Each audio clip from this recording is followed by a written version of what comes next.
What's going on, guys? Welcome back to Whiskey Dixon. I'm Sugarbear. I'm Curt. And we're drinking... What are we drinking today, Curt? I picked this up recently.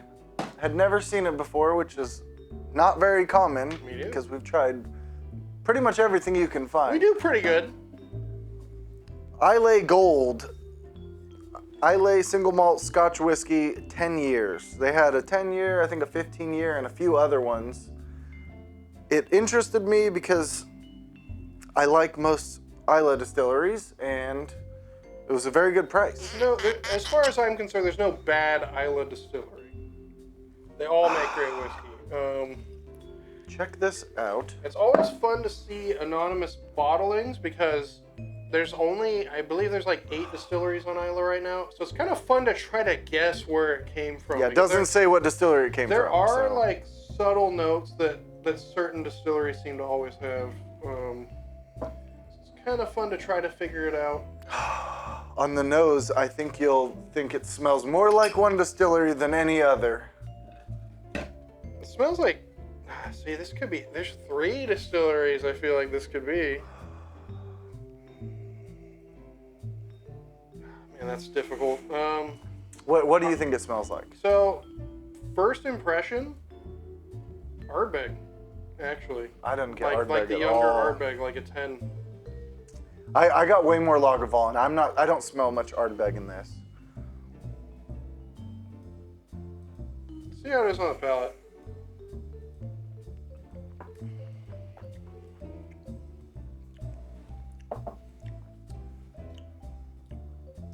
My guess would be Ardbeg. This tastes close. Like I had Ardbeg 10 pretty recently. Because what I'm missing here, the Lagavulin has is that black tea note and that like cigarette smoke. No, I'm not really getting either of those. I'm getting more of the sweet muddy peat. It's a little peppery on the finish.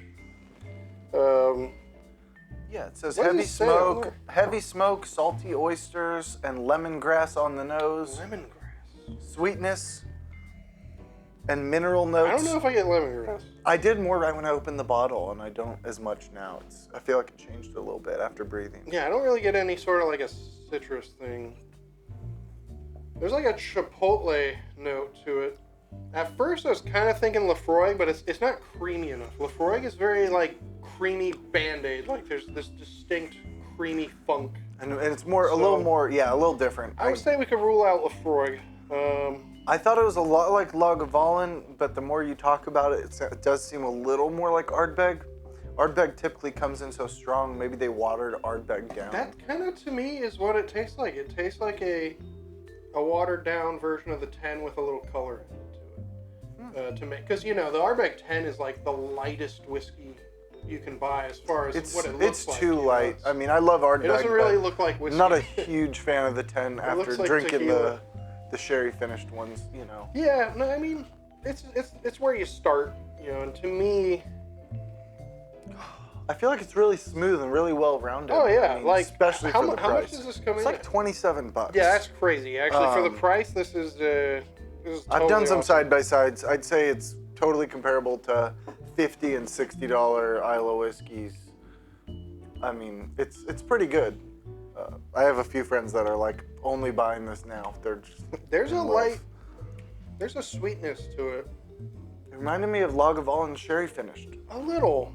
I don't get sherry from this. I figure that's where the color came from. I mean, a lot of these Scotch distilleries, especially like anonymous bottlings, they add color. It's kind of always been the way it is because Scotch whiskey ages really slow. It's like because it's cold. The colder a place is, the slower that whiskey is going to age because you're losing less of it to evaporation. Mm-hmm. Whereas like in America, whiskeys age they age like 3 times faster.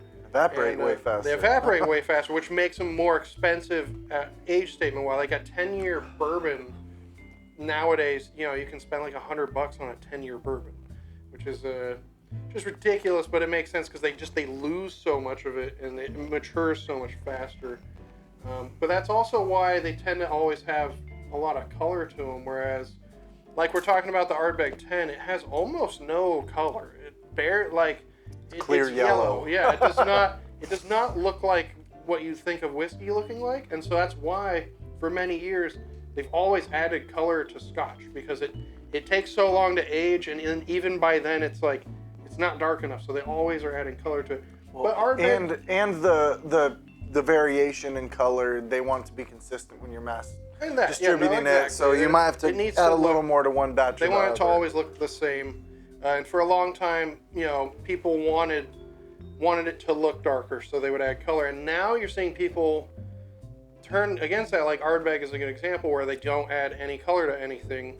They present the whiskey in its natural state, like just purely natural color. Like this is what it should look like, and I think it shocks a lot of people. I don't know. It's That like reminds when you me of see that, Lagavulin it's like, 8. It's so early, so light. super light, like yellow. Same with Ardbeg 10. Same with the Kilcoman, the Machir Bay. Yeah. It's just they're so yellow and light. There's no red or orange to it. And that's also, they're not really using sherry cask on a lot of those, because that's another way they get color into whiskeys is changing the cask for the last couple of years with like a sherry cask or a port cask, something like that.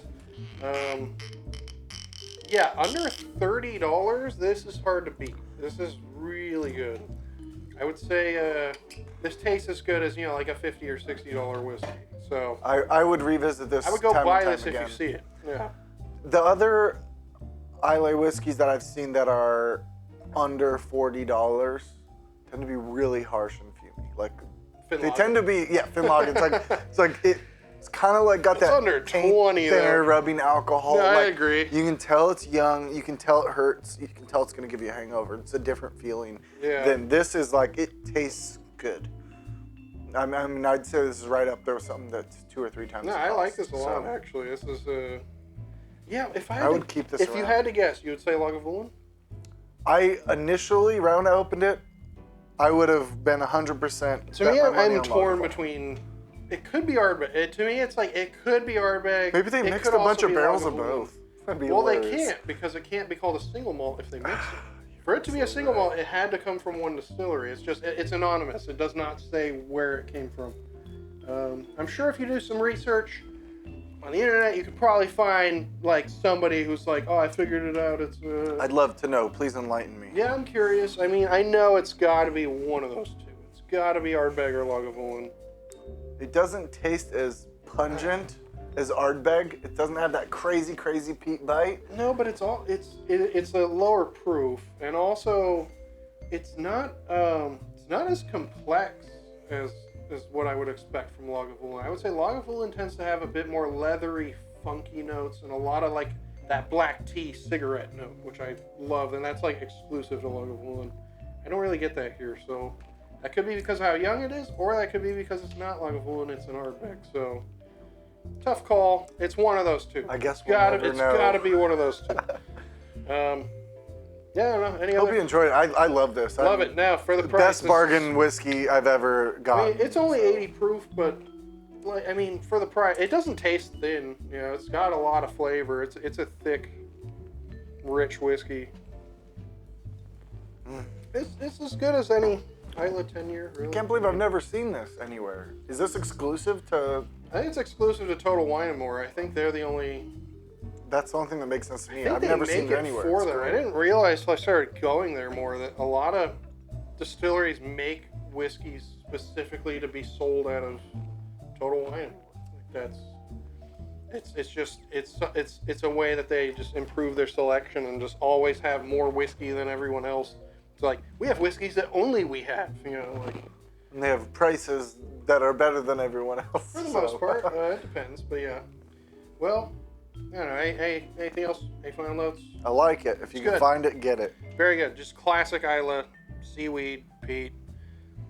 A little nutty, maybe. Sweet nutty. Yeah, I'd say it's really well rounded for a single malt. I mean, Oh, yeah. I wouldn't say I pick up a lot of like sherry or anything though, like cask wise. I'm assuming it's just standard like bourbon cask. I mean, maybe the color's just fooling my brain because I'm used to no colored, non-chill filtered. it's- But it's the probably got sweetness color and the added to it. color reminds me more of Like a sherried whiskey. sherry finished Islay. Not heavily sherry. I don't get any not of the first fill, fruit just- notes. Is the thing.